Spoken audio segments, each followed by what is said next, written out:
Nouvelle édition de Défense, 1 heure pour mieux comprendre la situation sur le terrain. Et pour commencer, elle avait subi ces attaques, l'une des premières interviewées de Défense 2 jours à peine après les attaques du 7 octobre. Sabine Tassa nous a contactés dans l'après-midi. Elle a voulu nous envoyer cet enregistrement que vous allez suivre dans un instant. Elle a été présente sur le sol du territoire français. Elle est franco-israélienne lors des hommages du 7 février, des hommages nationaux, rendu hommage aux victimes franco-israéliennes le 7 février dernier. Et elle avait été accusée de mensonges et insultée sur les réseaux sociaux. Elle a voulu montrer combien la réalité est différente. Sa réalité est finalement la réalité des faits. Attention, image extrêmement dure. Pour ceux qui ne veulent pas voir ces images, uniquement écoutez-les, c'est exclusif, c'est pour Défense, les premiers moments des attentats et des attaques de Netiv Yassar. Regardez. Lionel, Macron, ils ont tué Gil. hein? גיל, מה יש לו? מחבלים שחדרו אליי למשק, כל המושב. מה? יש מחבלים במושב, ירו בגיל וירו בבנים. בבנים? הם פצועים, הם רסיסים. מה שלומם, קודם כל? איפה הם פצועים? יונל. איפה הם פצועים, אני שואל, באיזה חלק בגוף? dans le dos et dans les jambes. Zohar, Koren et Shai. Shai, il est blessé dans l'œil. Ils ont tué Gil. Je peux pas. Ils ont tué Gil. Les terroristes sont rentrés dans le moshav, ils ont tiré Gil. Ils ont tué Gil. Il est mort? Devant les petits. On dit Il est mort? c'est ce que Koren dit, qu'il est mort. Laisse tomber Corinne. Qu'est-ce que tu sais, toi? Toute la maison est pleine de sang. J'ai vu les mechablim devant moi. J'ai fermé la porte. Et j'ai entendu des coups de filles. Ils ont tiré avec leur arme. C'est arrivé dans la petite maison là-bas, dans le caravane? Oui, ils sont rentrés. Moi, ils ont vu que les portes sont fermées. Et Gil, il était avec les petits dans la Yachida Diour. Ils sont rentrés. מה זה? הבנים פצועים, עם פציעות של יגד ורסיסים, טבעני בברזילי. הרגו את בברזילי? גיל. כן, גיל המת, הם ירו פה מטווח קצר. אני רוצים לצאת רגע, תרגי שנייה. את עכשיו בבית חולים? אני במיון ברזילי, ביי. ואיפה ביי. גיל? מת, ירו פה, ביי. ביי. Voilà pour ces images extrêmement dures. Océane, merci. Nous sommes tous choqués sur le plateau, bien évidemment. Bonsoir, Océane Nicole. Avec nous, Amit Tassa, ancien cadre du Shabak, et Gil Segal, professeur Gil Segal. Vous serez avec nous dans un instant. D'abord, est-ce que, en tant qu'ancien responsable du Shabak, ancien cadre du Shabak, Amit Tassa, vous parvenez à comprendre qu'il faut encore se justifier? Qu'une femme qui a perdu son mari et qui a perdu son fils cherche à se justifier, cherche à montrer l'horreur pour convaincre. En fin de compte, au cours de toute cette guerre, nous essayons de publier des témoignages et des preuves pour prouver au monde ce qui s'est passé ici le 7 octobre. Et plus le temps passe, eh bien, moins dans le monde on a conscience de ce massacre du 7 octobre, moins on y pense, et parallèlement, il y a de plus en plus d'empathie pour ce qui arrive aujourd'hui à la population dans la bande de Gaza. Donc plus le temps passe, nous devons continuer à montrer les images de ce massacre du 7 octobre pour rappeler au monde pourquoi l'État d'Israël est entré dans la bande de Gaza, pourquoi l'État d'Israël combat le Hamas. Et nous n'avons d'autre choix que de montrer ces preuves. Ce sont des preuves qu'on ne peut pas ignorer. Aujourd'hui, nous avons eu le communiqué, et Océane va l'expliquer dans quelques instants, cette vaste opération à Khan Younes, de type des scénarios des plus grands films, où le Shabak est rentré dans une tour en plein cœur de Khan Younes. Quand on est un agent du Shabak sur le terrain, et que justement on sait, vous venez de parler de ces massacres, de ces horreurs, on réagit que avec la tête, jamais avec le ventre? En fin de compte, nous sommes tous des êtres humains et nous avons tous des émotions. Mais si on parle là du travail professionnel des hommes du Shabak, les gens du Shabak qui sont sur le terrain, comme tous les autres membres des services de renseignement, il faut obtenir des renseignements sans que les émotions le détournent de la vérité. Ce qui est important, c'est de savoir quelle est la situation réelle. Et donc, les gens des services de renseignement essayent de se détacher le plus possible de leurs émotions et c'est uniquement un aspect professionnel. Et s'il faut interroger quelqu'un, on le fait de la meilleure manière pour obtenir le plus de renseignements possible et ne pas introduire des émotions qui pourraient détourner et changer les renseignements. Alors, ça va pas vous plaire parce que c'est l'émotion qui va parler, Amitassa, ce soir. Pourquoi Tsahal ne rentre pas dans Rafah? Je repose ma question. Pourquoi le cabinet de guerre ne donne pas l'aval à l'armée? Parce que l'armée est prête, tout le monde le sait, à rentrer à Rafah. Je pense que Tsahal agit en fonction des différentes étapes et des différents plans. Le cabinet de guerre subit des pressions internationales. Nous savons que nous ne sommes pas dans un vide, que l'État d'Israël subit la pression des États-Unis, des pays de la communauté internationale, et c'est quelque chose qu'il faut prendre en compte. Et là, l'État d'Israël montre très clairement que nous sommes prêts à conclure un accord. Or, de l'autre côté, ce que le Hamas essaie de faire, c'est de gagner du temps. Est-ce que c'est ce que j'ai dit chez Jean-Charles Banoun dans le Prime? Est-ce qu'on n'est pas face à une équation où le Hamas a quelques balles qui lui restent, il les utilise à fond, et Israël a un pistolet, mais n'a pas d'armes à l'intérieur, n'a pas de munitions à l'intérieur? Non, ce n'est pas du tout le cas. Et Israël est prêt à entrer à Rafah. Israël peut faire le travail de manière très précise, comme ont été faites toutes les autres étapes de la guerre dans la bande de Gaza. Or là, c'est la dernière étape. Quoi qu'il en soit, Israël opérera à Rafah parce qu'il faut éliminer le Hamas. Le Hamas pense que le temps joue en sa faveur, que quelqu'un va stopper Israël. Et le Hamas ne comprend pas que ce ne sera pas le cas, parce qu'en fin de compte, aussi bien les États-Unis et le président Biden comprennent qu'il n'y a pas d'autre choix que pour éliminer le Hamas, il faut rentrer à Rafah. Le Hamas essaye aussi de mobiliser les Palestiniens de Judée et Samarie et les Arabes israéliens pour accentuer la pression sur la communauté internationale. J'estime qu'il n'y parviendra pas. Est-ce qu'Israël aurait dû déjà entrer dans Rafah ou pas? C'est une question politique. Mais l'armée est prête. L'armée agit d'une manière qui est la bonne. D'ailleurs, on voit l'intensité des combats à Khan Younes. On a Medinat Hamed, qui sont donc ces immeubles, ces gratte-ciel. Aujourd'hui, on a vu cet incident qui a coûté la vie de soldats, parce que ça n'est pas simple. Ce sont des bâtiments avec de nombreux étages et il faut les parcourir étage par étage. Parfois, on peut agir de l'extérieur, mais il y a beaucoup de travail qui doit se faire par les soldats à l'intérieur. Nous avons environ 250 terroristes qui ont d'ores et déjà été arrêtés, plusieurs dizaines, voire plusieurs centaines qui ont été éliminés.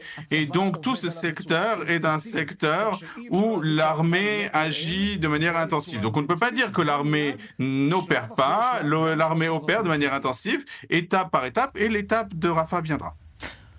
Oui ou non? Sinon, je vais me faire engueuler par la régie. Est-ce que Tsahal devait opérer à Rafah avant le Ramadan? Oui ou non? Ramadan lo relevante. Merci. Le Ramadan n'est pas de pertinence. Si il paraît qu'il y a une chaise vide au cabinet de guerre, si vous voulez y aller et les conseiller. Merci, Amit Assa, d'avoir été avec nous. Toujours aussi clair et toujours un plaisir d'être avec nous dans Défense. Quand on parle de clarté, il y a des faits.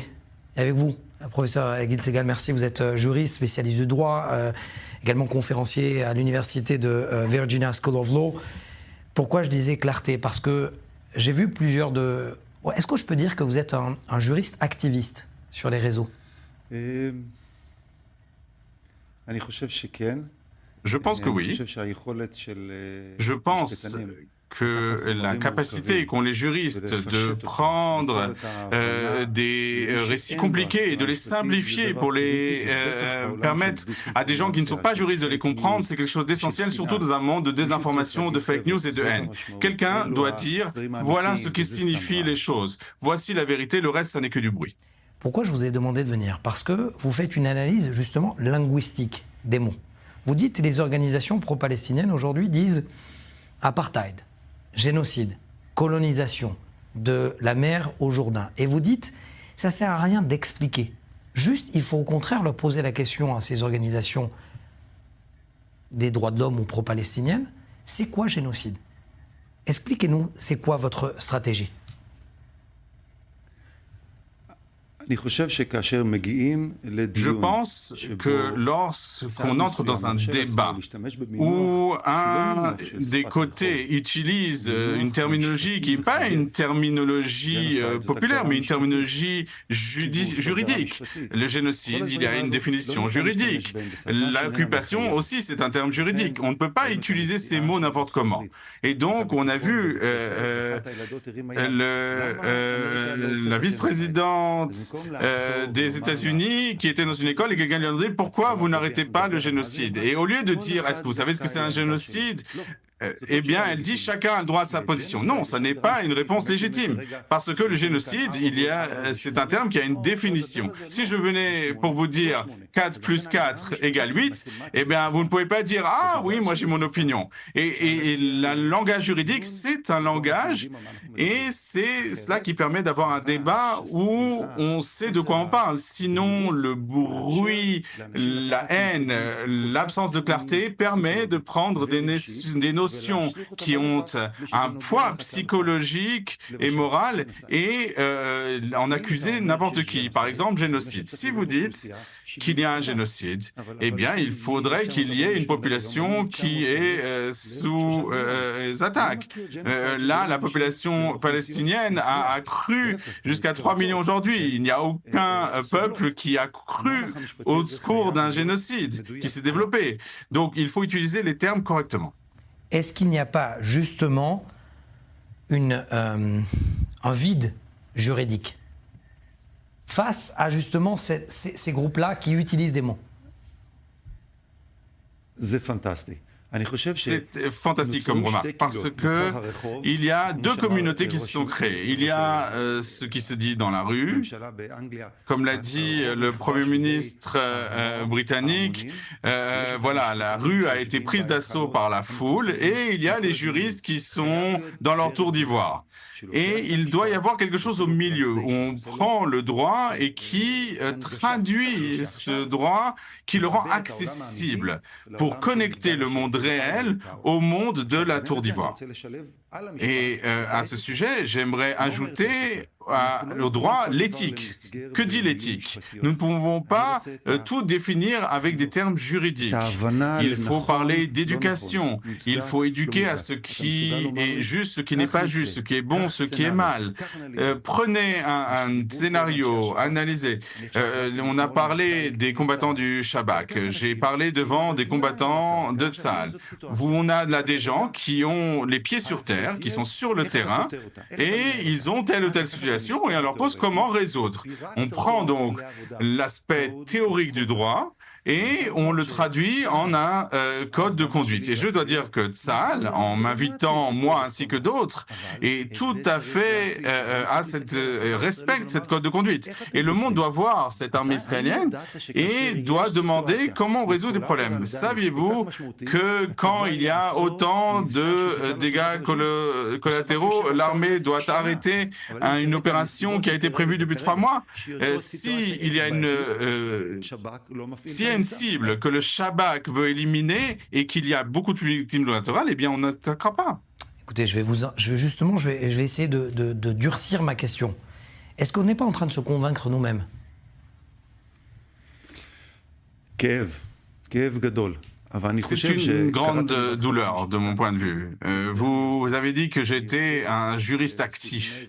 Et c'est effectivement ce que j'essaye de faire. Je publie des vidéos, j'invite les gens à le voir sur Instagram, comment on explique les choses qui sont complexes pour une guerre médiatique, une guerre des consciences. Vous employez le mot de guerre. Vous dites que c'est une guerre aussi juridique. Oui, je le dis sans ambiguïté. D'abord, c'est une guerre des consciences et une guerre d'information, d'explication. La guerre des consciences, cela veut dire comment est-ce que je me sens avec ce que je fais. Est-ce que j'ai bonne conscience ou pas? Donc l'Israélien qui combat pour sa vie, doit-il se justifier ou dire je suis fier de ce qu'il fait? Et l'autre aspect, c'est la guerre d'information. Il y a 8 millions de personnes en Israël, chacun a des amis. Si ils prennent du temps pour expliquer, eh bien, nous avons des millions d'ambassadeurs. C'est une mission éthique à l'échelle nationale. De la même manière qu'il faut s'en prendre au nid de terroristes, il faut aussi faire une guerre et s'emparer des consciences. La dernière question, réponse assez courte, si vous pouvez. Sur ce que vous avez dit, le dernier post. You don't choose what to say, how to resist. Okay. Dans ces dernières manifestations, ces pro-palestiniens qui sont pro-terroristes, qui ont dit « ne nous dites pas comment on doit résister ». Mais alors non, s'il y a la droite internationale qui dit ce qu'on a le droit de faire ou de ne pas faire, eh bien on ne peut pas commettre les pires horreurs qui vont à l'encontre de tout ce dont le droit international parle. Et une fois qu'on a commis ces erreurs, demander la protection de ce droit international. On ne peut pas avoir le beurre et l'argent du beurre. Merci, professeur Gil Segal, d'avoir été avec nous. Beaucoup de ce qu'on appelle en hébreu Chomer la Marshava, c'est-à-dire de contenu pour... aidez-moi, Océane, Chomer la Marshava. Cellule grise pour... Oui, cellule grise pour essayer de comprendre. Pour réfléchir. En français, en plus, dans le texte. Merci. Matière à réflexion.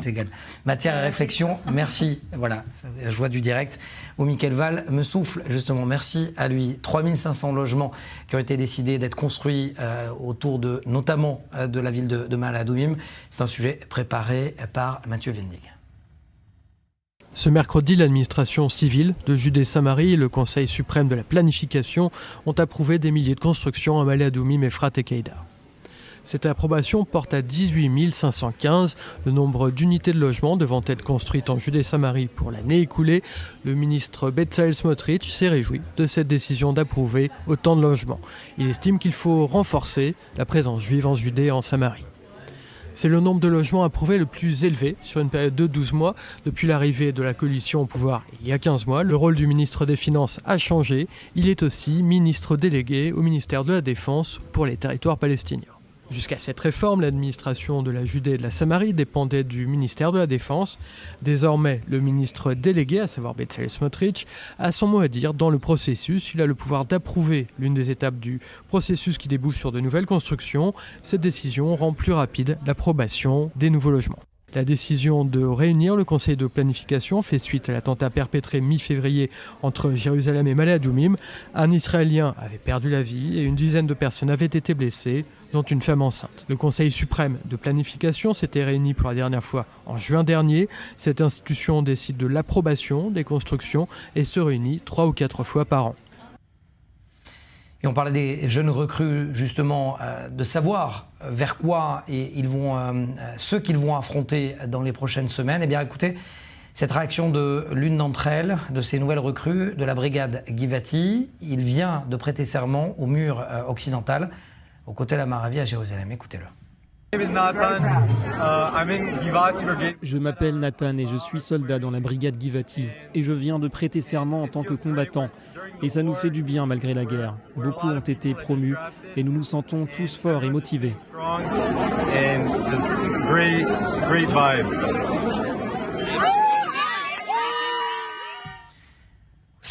Nicole, bonsoir, bonsoir. La brigade Givati, c'est celle qui est la plus engagée sans doute depuis le début du 7 octobre à Khan Younes notamment. Vous avez les informations de cette journée extrêmement dense en opération à Khan Younes justement. Tout à fait, puisqu'on sait que c'est là où, depuis plusieurs jours, plusieurs semaines maintenant, les combats se concentrent dans la bande de Gaza, justement, autour de cette ville de Khan Younes, qui est donc dans le sud de la bande de Gaza. Il y a eu donc ce raid qui a été mené, on en parlait tout à l'heure avec Amitassa, dans ce complexe résidentiel, dans cette tour Hamad. Donc on va voir les images. Ce raid, cette opération, elle a été menée par l'unité Maglan Egoz, les Shahelet 13 aussi de la marine et les agents donc du Shin Bet, les services de renseignement israéliens. On les voyait étage par étage rentrer dans chaque pièce pour neutraliser tous les terroristes. Il y en a beaucoup qui ont été tués sur place. Il y en a aussi énormément qui ont été arrêtés, qui vont être et qui sont en train d'être actuellement interrogés. Il y en a 250 au total terroristes qui ont été arrêtés dans ce raid qui a duré plusieurs heures donc à Khan Younes. 250 terroristes qui appartiennent, qui sont directement liés au Hamas et directement liés au djihad islamique. Et sur ces 250, il y en a aussi beaucoup qui ont directement participé au massacre du 7 octobre et qui sont entrés ici le 7 octobre et ont tué, donc une banque de massacré. renseignements, bien évidemment, pour les services de sécurité. Exactement, on imagine qu'ils vont livrer énormément d'informations et énormément de renseignements. Ils ont donc directement participé au massacre du 7 octobre et sur ces 250 terroristes qui ont été arrêtés aujourd'hui, il y en a aussi beaucoup qui sont des membres de la Nourba, cette force d'élite du Hamas, dans ce raid extrêmement impressionnant mené donc aujourd'hui par les forces israéliennes. Il y a aussi eu énormément de saisies, des saisies d'armes, des kalachnikovs, des grenades, des munitions, beaucoup d'explosifs aussi, du matériel militaire, des équipements de plongée, des RPG. Donc peut-être que ça montre que ces terroristes s'apprêtaient ou du moins préparaient des attaques peut-être ces plusieurs jours. Alors réflexion, c'est que ces armes-là étaient dans des tours censés habiter des civils et non pas dans des tunnels terroristes. Exactement, parce que cette tour, c'est un complexe résidentiel extrêmement chic du sud de Khan Younes. Et en effet, donc 250 terroristes au total ont été arrêtés. C'est vraiment là où se concentrent en ce moment les combats dans la bande de Gaza. On en parlait tout à l'heure avec Amitassa. La prochaine étape, vraisemblablement, c'est Rafah, mais ça va prendre du temps puisque on sait qu'il y a 1,4 million de Gazaouis qui sont pour l'instant réfugiés dans le sud de la bande de Gaza. Et Tsahal veut évidemment éviter le plus la mort du moins de civils possible, mais ça se prépare évidemment, surtout dans ces réfugiés. Il y a aussi énormément de terroristes qui se cachent. D'ailleurs, aujourd'hui, il y a aussi beaucoup de terroristes qui tentaient de s'infiltrer dans les couloirs humanitaires qui sont sécurisés par Tsahal et qui ont été arrêtés. On finit juste par annoncer aussi Tsahal qui annonce aujourd'hui la mort d'un soldat supplémentaire, David Sasson, 21 ans. Il est mort justement dans les combats dans le sud de la bande de Gaza, ce qui montre que les combats sont extrêmement difficiles et la mort de ce nouveau soldat israélien, ça mène à 247 le nombre de soldats tués depuis le début de cette opération terrestre. Merci, c'est Nicole. Merci Mathias. Et j'ai le plaisir de recevoir le porte-parole international du COGAT, Shimon Friedman. Merci d'être avec nous.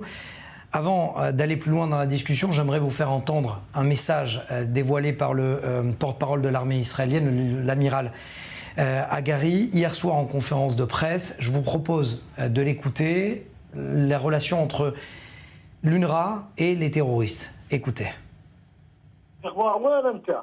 وين السبايا والدنيا ودين عنا خلينا نايم. انت شارع من في الدار شارع اسكت احنا عند السبايا هنا مسك واحده.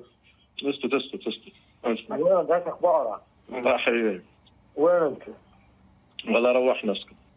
ايش كيف الامور؟ والله كويس اسكت والله نار. لقيت شيء؟ ايه؟ لقيت شيء؟ جبنا فرس يا حاج. ايش جبت؟ خيل فرس. جاب حصان؟ صار اصلا اصيل مش حصان كديش تبع القرعان. انت ومين جبتهم؟ مين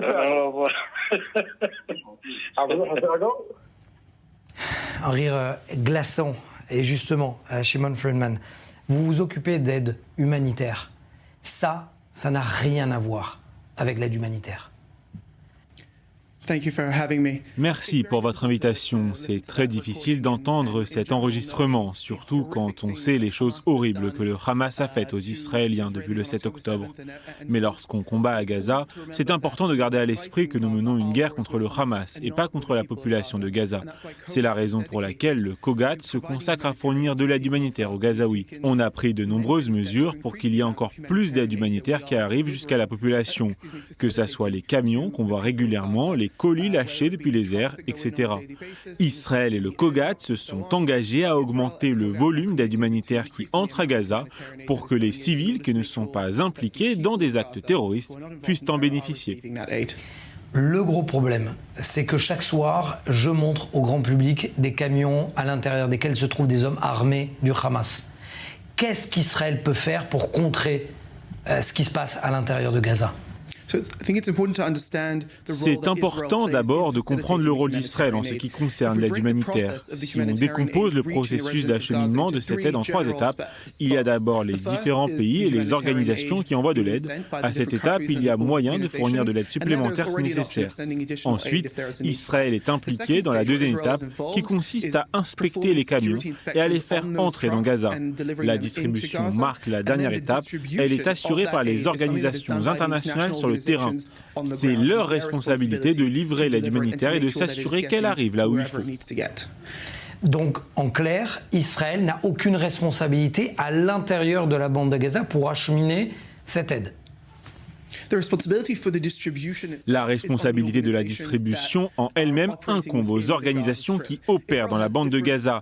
Israël est bien sûr présent dans la bande de Gaza et mène différentes actions, mais l'aspect opérationnel relève moins de la compétence du COGAT. Nous travaillons avec ces organisations internationales pour les aider à augmenter leur capacité de distribution. Le problème principal constaté en ce moment concerne la distribution. Israël est en mesure d'inspecter beaucoup plus de contenu que ce qui est distribué actuellement. Du côté gazaoui de Kerem Shalom, qui est l'un des points de passage où l'aide humanitaire est inspectée, il y a entre 200 et 300 camions prêts à livrer leurs colis. Mais les organisations internationales ne sont pas en mesure de le faire. C'est elles qui doivent faire des efforts, tout comme Israël a fait en sorte d'accroître sa capacité à inspecter et à faciliter le transfert de l'aide dans la bande de Gaza. À propos de l'aide humanitaire envoyée depuis les airs, Israël est certain de ce qui est envoyé dans la bande de Gaza. Vous pouvez nous certifier qu'il n'y a pas du matériel sensible à l'intérieur ? Comme je l'ai dit précédemment, le problème concerne la distribution.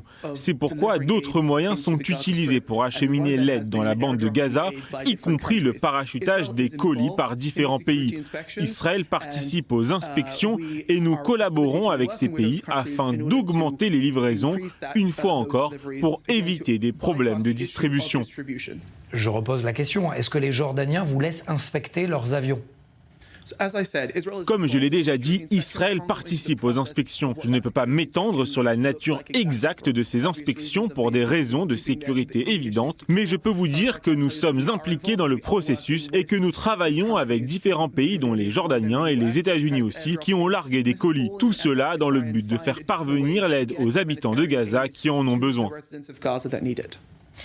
À ce propos, lorsque Israël prépare l'opération en Rafah, dont on sait pertinemment qu'il y a, c'est l'une des régions les plus denses de la bande de Gaza à l'heure actuelle. Quel est le rôle du COGAT justement pendant et si jamais l'opération militaire, si des soldats rentrent dans Rafah ? Comme vous l'imaginez, je ne peux pas entrer dans le détail des opérations, mais ce que je peux vous dire, c'est que parallèlement aux opérations militaires, il y a aussi des opérations humanitaires qui sont menées, comme c'est le cas pour toutes les opérations militaires effectuées par Israël à Gaza. Le COGAT a été très actif depuis le début de la guerre, que ce soit pour faciliter les mouvements de la population ou pour fournir de l'aide humanitaire lors des différentes opérations menées par Israël. Voilà en quoi consiste le rôle du COGAT. Le gros problème, c'est que visiblement, le message ne passe pas à la communauté internationale, ne comprend pas ce que fait l'armée. Nous travaillons en étroite collaboration avec de nombreux membres de la communauté internationale. On organise des réunions quotidiennes avec différentes agences, dont l'ONU. Nous travaillons aussi avec nos alliés, notre allié le plus proche, les États-Unis. Il y a aussi l'Égypte et d'autres pays avec lesquels on collabore. C'est comme ça qu'on peut évaluer et comprendre ce qui se passe sur le terrain. Nous échangeons avec eux et faisons en sorte qu'ils comprennent la situation. Mais pourquoi alors, pourquoi on entend quotidiennement le président américain, le président français parler de catastrophe humanitaire, de la plus grande crise humanitaire, de famine? Dans les faits, ce n'est pas le cas. Je ne vais pas répondre aux commentaires spécifiques de certains présidents ou de nos alliés les plus proches. Mais ce que je peux vous dire, c'est que nous collaborons avec eux pour surveiller ce qui se passe sur le terrain. Il y a une équipe du COGAT qui s'occupe de surveiller la situation humanitaire depuis le début de la guerre. La situation humanitaire englobe la nourriture et l'eau, mais aussi l'accès aux soins et aux abris. L'une de nos équipes vérifie ces données tous les jours avec différentes agences et différents pays sur le terrain. C'est comme ça qu'on peut comprendre la situation et établir les priorités en ce qui concerne l'aide humanitaire et les endroits où elle doit être distribuée à Gaza. Est-ce que les gens ont faim dans la bande de Gaza? Est-ce qu'il y a une famine dans la bande de Gaza? Je ne vais pas dire qu'il n'y a pas de problème à Gaza, mais on évalue la situation quotidiennement pour mieux comprendre les besoins en matière de nourriture, d'eau et tout ce qui concerne l'effort humanitaire. Israël est prêt à augmenter la quantité d'aide qui entre dans la bande de Gaza. Nous avons travaillé très dur pour augmenter notre capacité à inspecter les camions. On peut désormais inspecter 44 camions en 1 heure, au point de passage de Nitzana et de Kerem Shalom combinés. C'est beaucoup plus que ce que les organisations internationales peuvent distribuer dans toute la bande de Gaza. Donc je comprends que la question est non. Et votre réponse est non. Ma réponse est que nous surveillons la situation de très près et qu'on fait tout ce qui est en notre pouvoir pour augmenter la quantité d'aide humanitaire qui est acheminée et nous continuerons à le faire en collaborant avec nos partenaires. Politiquement correct. Merci Shimon Friedman, porte-parole international du COGAT, l'administration civile et militaire dans les territoires. Merci à vous d'être passé dans Défense.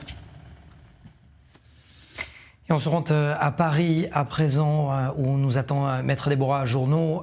Bonsoir, vous êtes avocate au barreau de Paris, présidente d'Action Avocat. Merci de répondre à nos questions. Je vous ai demandé de venir répondre à nos questions ce soir parce que, qui plus est, juste après l'interview du porte-parole international du COGAT, beaucoup d'arguments sont annoncés en France pour justifier d'être un pro-palestinien, et pourtant il tombe dans ce qu'on appelle presque un vide juridique, puisque les termes sont employés, mais pas jusqu'au bout.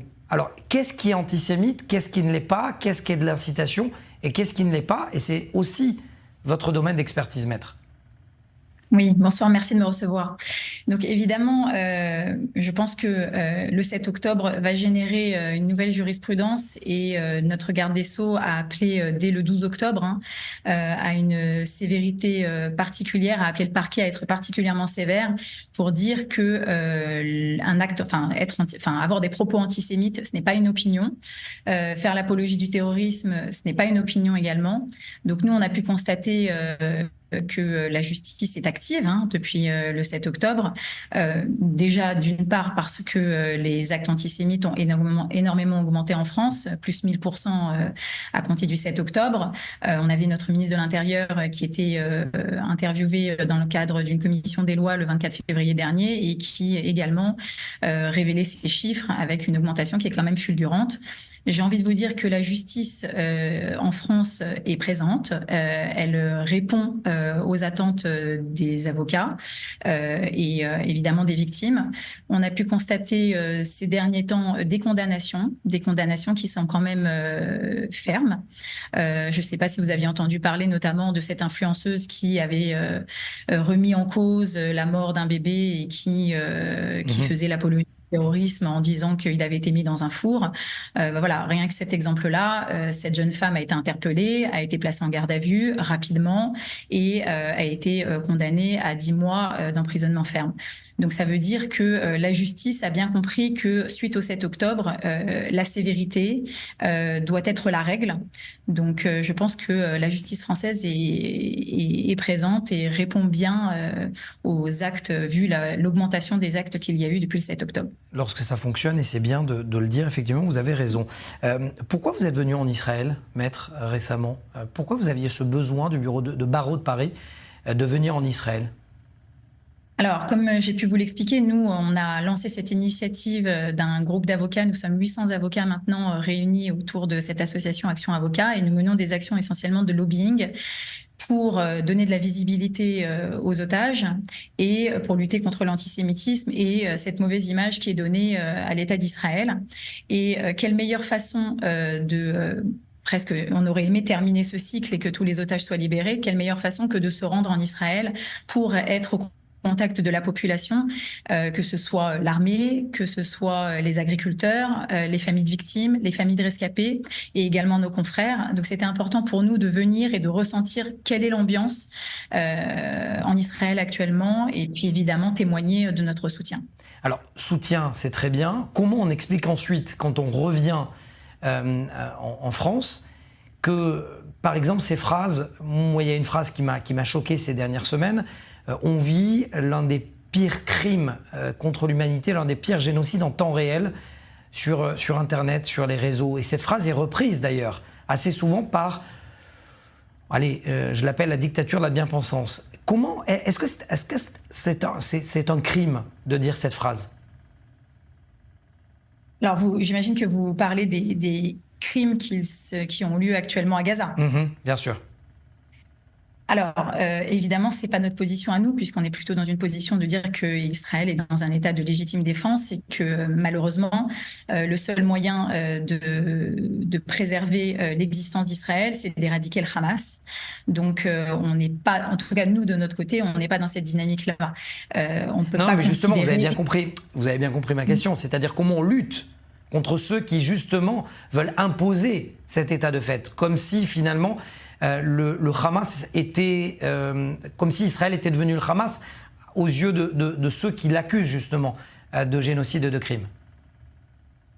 Comment on lutte? On lutte au travers des réseaux sociaux et au travers de nos actions de lobbying pour justement communiquer sur le fait qu'Israël aujourd'hui mène une guerre pour l'humanité, mène une guerre pour la démocratie et que certes, il y a évidemment ces dommages sur la population gazaoui, il n'y a pas de discussion sur ça, mais malheureusement, il n'y a pas d'autre choix. Est-ce qu'il y a des vices de forme?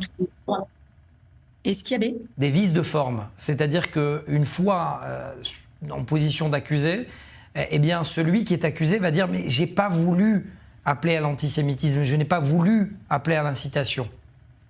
Ah, bien sûr, on a eu le cas là dernièrement d'un élu du sud de la France qui avait repris les termes utilisés par d'un ministre tunisien en disant que les actes du Hamas étaient de la résistance et ensuite il est revenu sur ses propos en disant qu'il s'était mal exprimé. Bon, la justice, on n'a pas encore la décision, la décision sera rendue par le tribunal correctionnel de Grenoble le 26 mars, mais les faits sont là. Même si vous revenez sur ce que vous avez dit, vous venez donner des explications, les propos sont là, donc vous pouvez parfaitement être condamné même si vous avez une sorte de repentance par la suite. C'était exactement le cas pour Daniel Obono le 18 octobre qui avait qualifié le Hamas de mouvement de résistance et pour reprendre les termes, elle disait que c'était un groupe politique islamiste qui avait une branche armée pour justifier les actes qui avaient été commis le 7 octobre. Elle a fait demander ensuite un droit de réponse, mais si vous voulez, les actes sont là. Une fois que les choses sont dites, elles sont actées et les poursuites peuvent évidemment avoir lieu, peu importe que vous vous repentissiez par la suite. Merci, c'était important de le préciser et je vous remercie d'ailleurs d'être resté si tard pour nous préciser justement les contours de la loi et les contours de cette action que vous menez. Déborah Journeau, avocat maître au barreau de Paris, présidente d'Action Avocat. Merci d'avoir répondu à nos questions. Merci à vous. La lutte antiterroriste dans les territoires s'intensifie. Il y a plusieurs fronts, ça on le sait, le sud, le nord, mais également à l'approche du Ramadan, encore plus dans les territoires. Regardez ce sujet préparé par Océane Nicole, on en parle juste après. Nouvelle opération terroriste menée cette nuit par les forces israéliennes. Au total, 17 personnes ont été arrêtées sur l'ensemble de la Cisjordanie. Elles sont suspectées d'être liées de près ou de loin à des activités terroristes. La veille, 21 Palestiniens avaient été arrêtés dans cette même région de Judée-Samarie. En début de semaine, Tsahal avait mené une opération à Ramallah, la plus grande opération antiterroriste dirigée par les forces israéliennes depuis des années dans cette ville palestinienne. Des opérations plus importantes et plus intenses ces derniers jours. La raison, le Ramadan qui commence le 10 mars prochain. Une période synonyme de tension en Israël et les responsables sécuritaires israéliens sont d'autant plus craintifs que le Hamas espère justement profiter du mois sacré des musulmans pour agiter la région.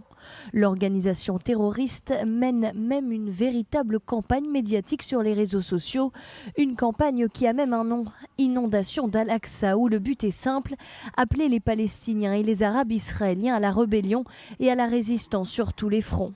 Le Hamas appelle aussi à des manifestations et à des grèves massives en Israël et en Cisjordanie. Le mouvement terroriste espère revoir les événements de mai 2021 où les Arabes israéliens avaient provoqué des émeutes dans les villes mixtes d'Israël. Le Hamas n'est pas le seul à vouloir attiser la région. L'Iran et le Hezbollah sembleraient eux aussi vouloir enflammer Israël. Selon Yoav Gallant, le ministre israélien de la Défense, ils entendent même faire du Ramadan la phase 2 du 7 octobre. Le Hamas avait baptisé son assaut du samedi noir d'opération Déluge d'Al-Aqsa. Les responsables israéliens prévoient des restrictions, mais uniquement pour les Palestiniens et non les Arabes israéliens, liées à la montée des musulmans sur le mont du Temple, esplanade des mosquées, site religieux inflammable pendant cette période du Ramadan. Et je reçois justement Eric Borenstein. Merci d'être avec nous.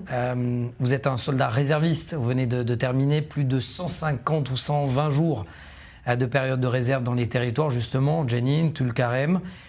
Je vais vous montrer des images. D'abord, vous allez me dire si vous les reconnaissez, ces images. Elles vont être jouées dans un instant.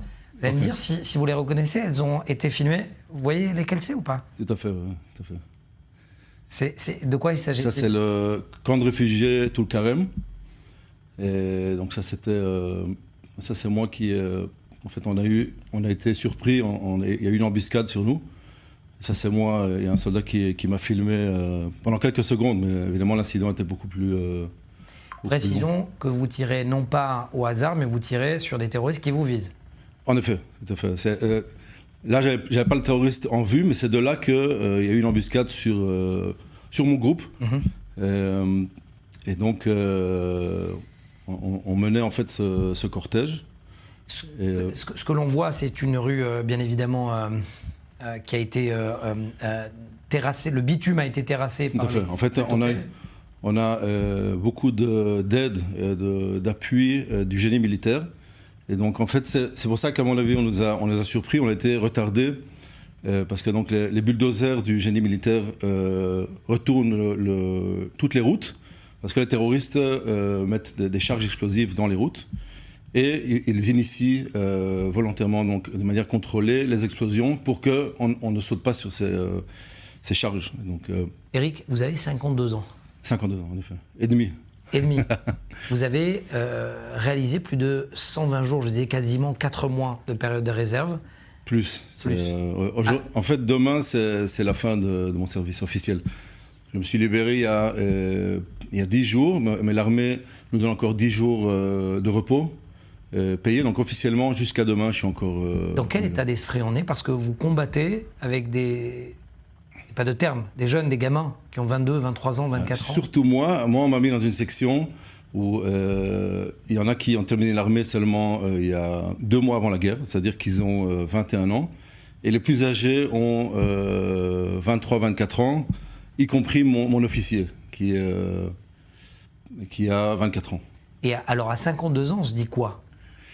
Mais en fait, c'est vrai que c'est assez extrême. C'est pas évident parce qu'il est clair que je peux pas parler d'enfants, de femmes avec des gosses qui n'ont même pas terminé leurs études. Mais il y a quand même un point d'entente. J'aime beaucoup l'humour, beaucoup la déconnade. Et je suis tombé vraiment sur une section où on n'a pas arrêté, y compris après cet incident. On était 2 jours d'affilée dans le camp de réfugiés de Tulkarem. Oui, parce que vous m'avez dit... Et on n'a pas arrêté de rigoler. C'est ça, c'est que vous m'avez dit en antenne quand même que vous avez fait partie de cette opération terroriste qui a duré le plus longtemps depuis ces 4 mois. 50 heures d'opération antiterroriste à Tulkarem. En effet. Vous allez chercher quoi? Premièrement, on a effectué beaucoup d'arrestations de terroristes au cœur dans le nid des terroristes. Dans les villes de Jenin et de Tulkarem, le nid de terroristes se trouve en général dans le camp de réfugiés. C'est pour ça qu'on a investi, pas seulement nous, les autres régiments du secteur de la nord de la Samarie. On a vraiment investi totalement, on a occupé pendant 48 heures, 50 heures, ce camp de réfugiés. Et de là, évidemment, c'est beaucoup plus facile avec des postes d'observation. Pour arrêter des bombes à retardement ? Pour arrêter des terroristes. Pour arrêter des terroristes, évidemment, comme celui qui nous a tiré dessus. Évidemment, avec l'aide du Zik. Si vous connaissez le Zik, c'est... le drone. Exactement, tout à fait. Bien que dans ce cas-là, il ne nous a pas aidés. Est-ce qu'on peut tirer un premier bilan de l'action ? Je parlais de front, justement. C'est un vrai front, la Judée-Samarie. Est-ce que est-ce que vous pourriez dresser un bilan pour les téléspectateurs de ce que vous avez vécu ? Est-ce que votre action était... elle a permis des vrais succès opérationnels ? Tout à fait. Premièrement, là vous avez montré les photos du côté offensif, mais la plupart du temps on était dans le défensif, c'est-à-dire que on faisait des patrouilles sur la frontière des territoires, au niveau évidemment de Hadera et vers le nord, et en face de Tulkarem vous avez Netanya. Donc pour ça, pour ce qui est de la défense, on peut dire que l'opération est très réussie, c'est-à-dire l'action des réservistes. Il n'y a pas eu vraiment beaucoup d'incidents. Il y a eu évidemment des Palestiniens qui ont essayé de passer, mais la fermeture se fait de manière tout à fait efficace. Pour ce qui est de ce qui est offensif, donc comme vous avez montré les photos, c'était très très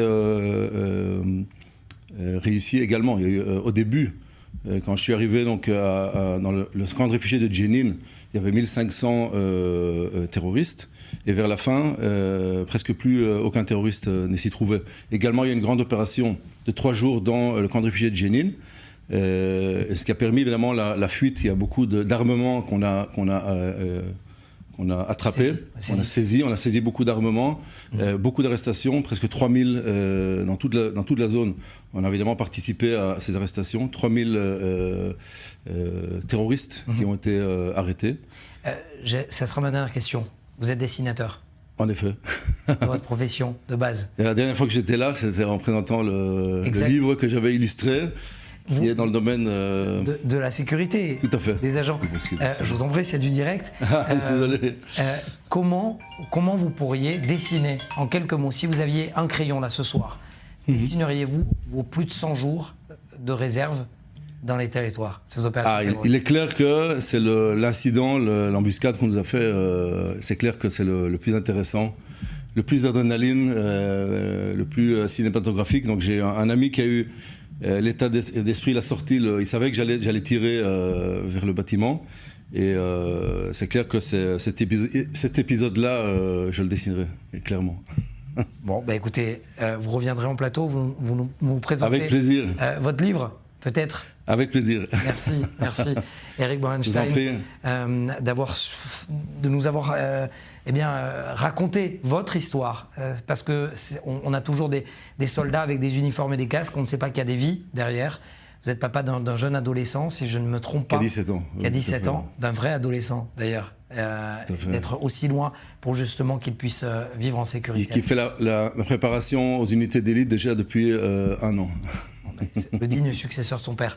Merci Eric Borenstein d'avoir été avec nous.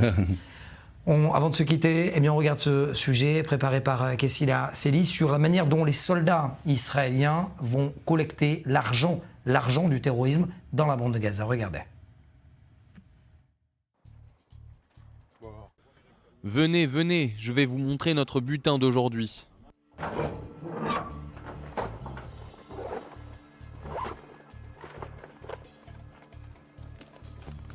Mais qu'est-ce que c'est ? C'est combien d'argent ?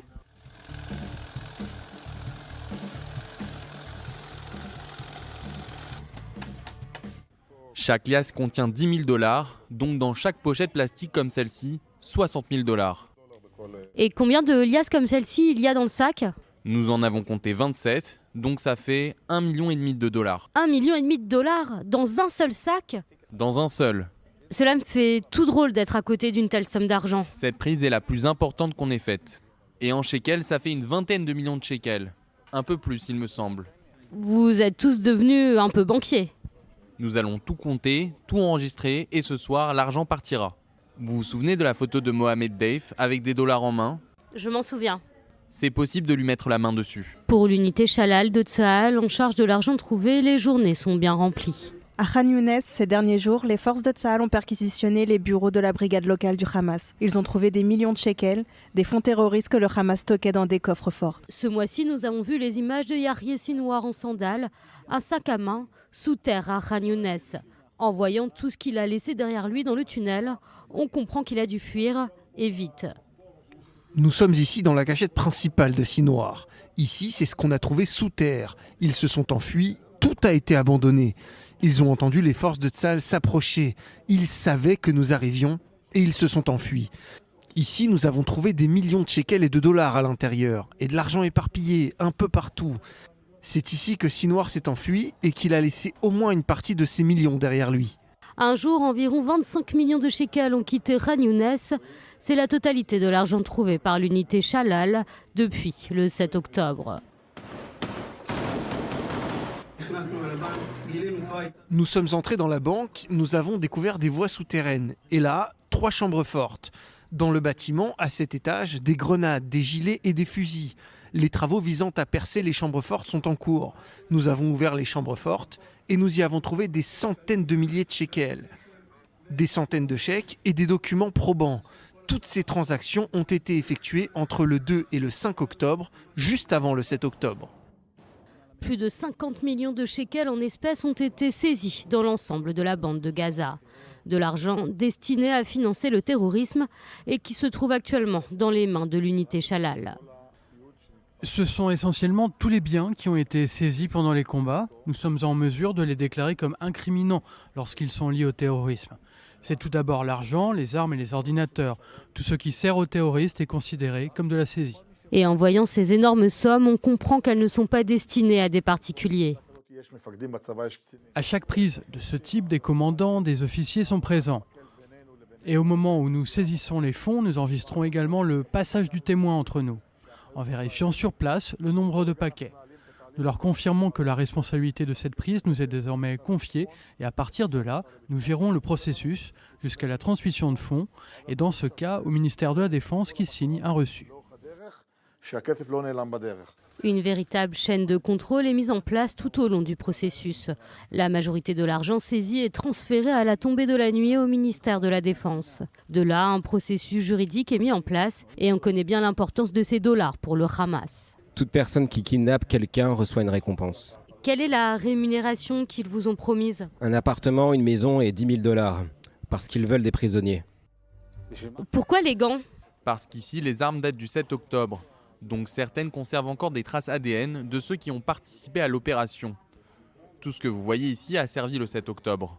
Et que faites-vous avec la plupart des armes qui ne sont pas exposées?